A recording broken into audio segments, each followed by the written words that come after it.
Thank you very much, and thanks to Peter and his team for having us here. It's nice to be the principal sponsor. It has some advantages and disadvantages. The disadvantages, I'm it until lunch. I know the sandwiches are calling. But on the plus side, it kind of gives me a chance to maybe build in a couple of things that we've had the chance to hear this morning at the event, which has been really good. So absolute kudos to the organisers for that. Thank you very much. I've got this presentation. I guess we should go through it. There's various statistics and facts and numbers and things, none of which I expect you to remember. But there's a couple of things I would really just like to point out, and hopefully you will remember. The first one is the reason we are here and the reason we are principal sponsors of this event is that the TSX and the TSX Venture Exchange, the two stock exchanges that we operate and that I represent in Europe, are really very, very committed to the mining industry globally and in general. Not to support this company or that company. Of course, we've got lots of listed companies and we wish them all very well. Over 1,100 mining companies listed with us in Toronto. But in a way, perhaps the way that NASDAQ is associated with the technology sector globally, I believe that the Toronto markets are really associated and really important to the mining industry globally. And as we've heard today, that's going to be a really big part of, a big and growing part of all the world's economies as it is now, but in even more importance as the world's economy hopefully transforms to this new, more electrified way of doing business. So we've heard from companies that are going to need investment to support this transformation, and I think what I'd like you to understand is that the Toronto Stock Exchange and the TSX Venture Exchange, more than any other stock exchanges, are really committed to supporting that. We can't make the companies build good mines, we can't make the companies find good finds, but what we can do is provide a financing platform for those companies that we hope are going to do that. So that's really like the biggest single thing I'd like everyone here to understand, that Toronto and mining are deeply intermeshed and I think important to each other. Other sectors come and go. We have fashions for technology and all sorts of other things. Cannabis came and went, psychedelics came and went, Bitcoin has come, hasn't gone quite yet, but mining runs through the lifeblood of Toronto and the financial markets in Toronto, and it's absolutely important to us. So this is the kind of, I normally skip over this one, this slide, but it's kind of a bit more relevant at the moment than usual. It says we're number 2 soundest banking system in the G20. That's a kind of a non-quantitative statistic produced by the World Economic Forum. I think it's kind of relevant at the moment because there's been a little bit of turmoil in the banking industry of late. Some people may have noticed in California and in Switzerland even.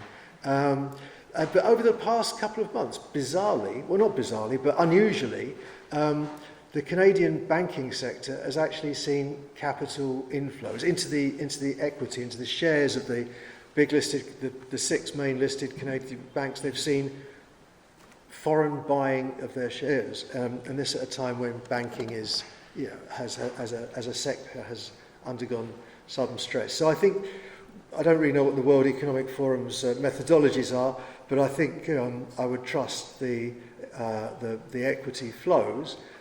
Canada really does have an excellent economy in lots of ways, and in one of those ways that's particularly relevant is the banking system.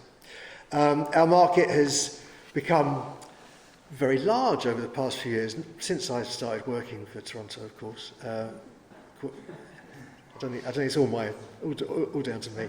But I guess Toronto is a regional market, but it's a very important regional market, and in many ways we're up there with the big financial centres in Europe, in Asia, and in the United States. Over $200 billion raised in the last 5 years, and this is also one that's sort of a bit more interesting than usual. Last year, about $27 billion was raised in Toronto by our listed issuers. It wasn't by any means our best year. It was a difficult year for equity capital markets, I think, around the world, but $27 billion was raised. The market's continuing to function. The thing that I think is really quite interesting is the snapshot at the end of 2022, so 4 months ago now.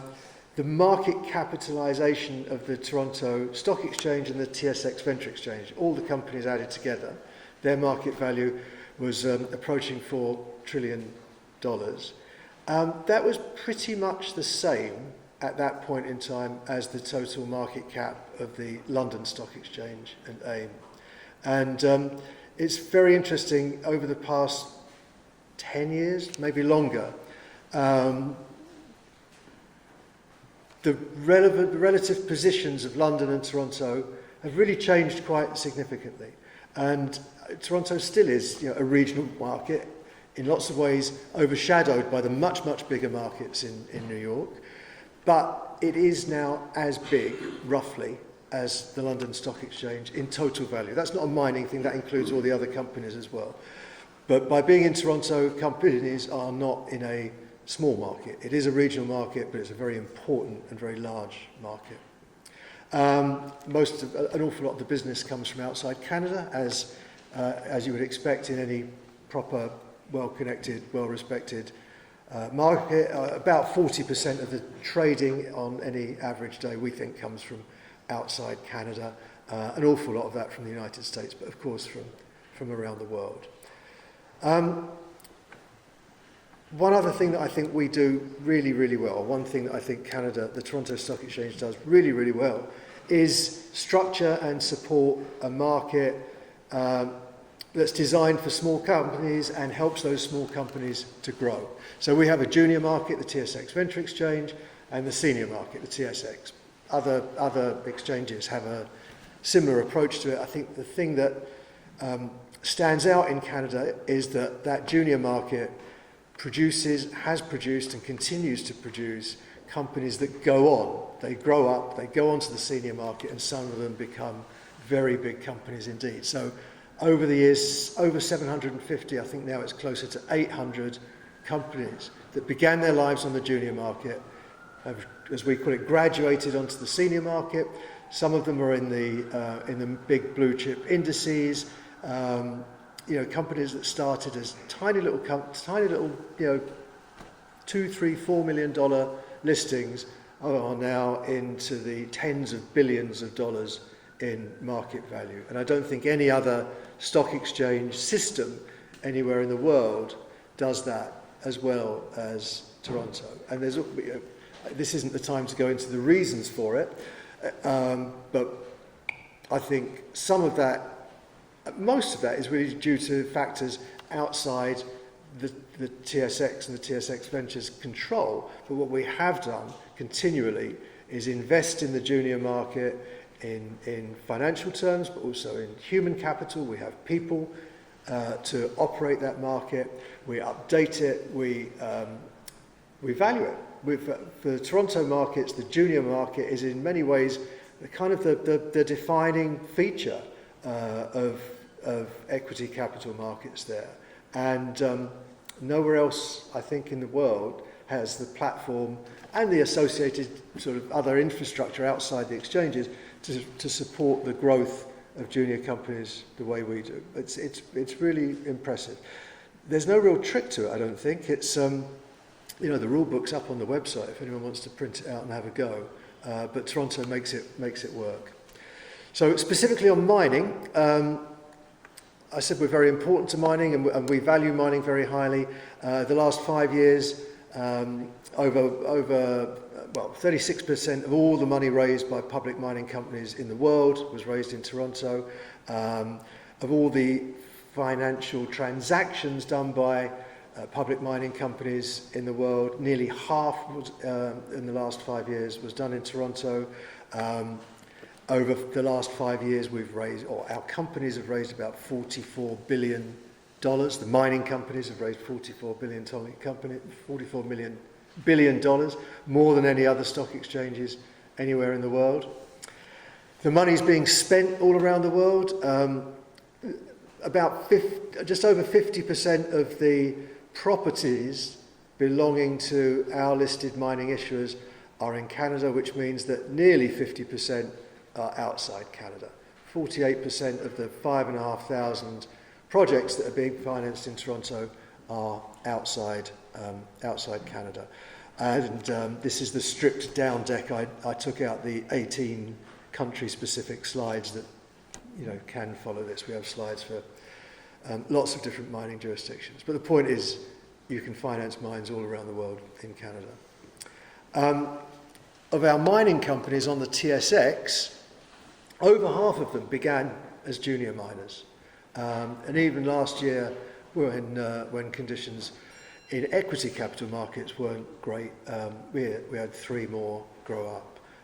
So the mining sector, the mining industry, miners, people doing mining, are really well supported by the structures, the rules, the people, and the ecosystem that sits around the TSX and the TSXV. I said earlier there were nearly 800 companies had graduated from the junior market to the senior market. 40-odd% of those are mining companies. It's as I say, in many ways our defining sector. Last year was not a great year for equity capital markets anywhere. It wasn't terrible, but it was not by any means a banner year. We had 52 new mining listings last year and over $7.5 billion raised. So even, this is, I think when times are hard, that's when you find out kind of how good or bad you are.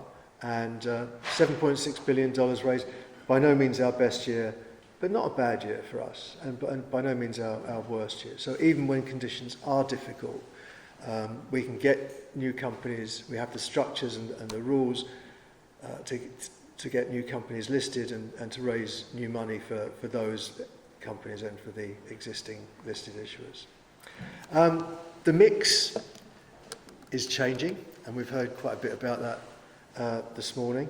Still about half the companies listed are gold mining companies. Of course, we've got some very big ones and also a lot of junior ones, but the mix really is changing, and more and more the talk is about the critical minerals and the metals that we've been hearing about that are going to be so necessary for the planned changes and the expected changes and I guess the hoped for changes in the world economy. Canada itself is highly prospective, so a lot of these companies do have properties and in many cases mines in Canada, but as I said earlier, a lot of this is going on all around the world, and that diagram has actually changed quite a bit already in the last 2 or 3 years. The relative number of gold companies coming down. I mentioned the number of companies that we have listed. It's over 1,100 mining companies are listed with an aggregate market cap of $500 billion. Other exchanges have perhaps more larger companies, the big international majors, but really the purpose, the success story, I think, of Toronto is in supporting junior and intermediate mining companies through exploration, development, and into production, and we do that very, very well compared with the other markets around the world. So you can see, as I said, we've got 1,100 markets, 1,100 mining companies listed, roughly a third of all the listed mining issuers in the world, and it compares very, very strongly with all the other markets. I guess the biggest competitor to us is the ASX. I'm not going to say anything really about them. Perhaps they'll come and support the event next time. But there are similarities. I think the difference is maybe that we tend to operate at a slightly larger market cap level, but it's a similar market in some ways. What I think is really quite interesting on this one is I can't work my pointer. Yes, I can. Is the difference between Toronto and London. So we had 50 odd listings last year. They had 10. We've got 1,100. They've got 70. In market cap, there's not much difference, but a lot of the market cap in London is concentrated in a small number of very large issuers. So that's really all I wanted to say. I don't know if we've got time for questions. I hope so. If not, I'll be having some sandwiches with you in a minute. But it's great to be back at the event. And as I say, the thing that I really want you most, if anything, to remember is that the Toronto Stock Exchange and the TSX Venture Exchange are absolutely committed to supporting the mining industry as these ambitious financing targets will need to be achieved over the years to come. So it's lovely to be back. Nice to see everybody. Thank you very much.